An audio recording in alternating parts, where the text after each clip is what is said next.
Hi friends, మన SS ఫోటోగ్రఫీలో ఈరోజు సెకండ్ డే. కొంచెం నాకు ఒకటి అనిపించింది ఏంటంటే, మన కస్టమర్లు ఆలోచించాల్సింది ఏంటంటే, ఒక ఫోటోగ్రాఫర్ దగ్గర ఎక్విప్మెంట్ ఏముంది, వాడికి వర్క్ ఎంత వచ్చు, వర్క్ చేస్తాడా లేదా, లేదంటే వాడికి షాప్ ఉందా, ఇండోరా అవుట్డోరా కొన్ని చూసుకొని ఈవెంట్లు ఇవ్వండి. మీరు పర్లేదు, ఎవరికి ఇచ్చినా పర్లేదు, కాకపోతే వెనక ముందు ఆలోచించండి. కొందరు కొత్త పిల్లలు ఉంటారు, కొందరి దగ్గర ఏ ఎక్విప్మెంట్ ఉండదు, వాడు ఎంతకంటే అంత కొప్పేసుకుంటుండు. రీసెంట్లీ నాకు జరిగిన విషయం చెప్తున్నా. ఎంగేజ్మెంట్ నేను చేసిన. ఎంగేజ్మెంట్ అయిన తర్వాత ఫొటోస్ ఓకే ఉన్నాయన్నా, మీరు ఈవెంట్ మాట్లాడేద్దాము, అడ్వాన్స్ కూడా ఇచ్చేసారు, 5,000 అడ్వాన్స్ ఇచ్చేసారు, అన్నీ బాగున్నాయి. సడన్గా ఏం చేశారంటే, ఇంకెవరో కొత్త అబ్బాయి అంట, స్టూడియో లేదు ఏం లేదు. ఆ అబ్బాయికి ఏమనిపించిందో, ఆ కస్టమర్కి ఏమనిపించిందో తెలీదు. ఆయన దగ్గర లిటరలీ ఏం లేవు, ఎల్ఈడి వాల్ లేదు, ఒక ఫోటో కెమెరా లేదు, ఇంకేవి అంటే ఏవి కూడా లేవు. అని అంతా బయట నుంచి తీసుకురావాలి.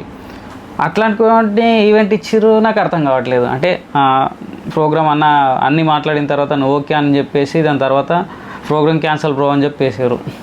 ఏంది ఇష్యూస్ అని అంటే, అక్కడ వచ్చింది ఏంటంటే మనీ ఎంత అంటుండంటే, నేను చెప్పిన దానికన్నా ఒక 20% 30% తక్కువ చెప్పారు. కానీ ఆయన వరకు మన వరకు తేడా ఉంటుంది. అది కొంచెం ఆలోచించి చూసి ఇవ్వండి.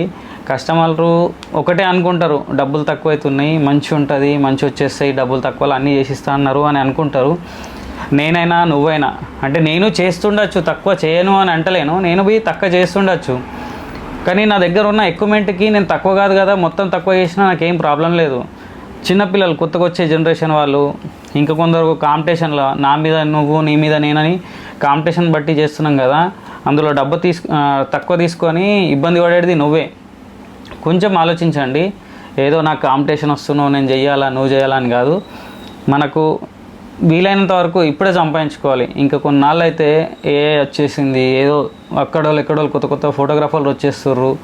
మనకి ఇంకా ఛాయిస్ ఉంటుందో ఉండదో అనేది తెలియదు. ఉన్నన్ని రోజుల్లో బెటర్ అవుట్పుట్ ఇయ్యో, బెటర్ డబ్బులు తీసుకో, దానికి ట్రై చేయండి. ఓకేనా? అట్లాగే మన ఫోటోగ్రాఫర్స్కి ఎవరికైనా సరే ఏమైనా ఇబ్బంది అనిపిస్తే సారీ.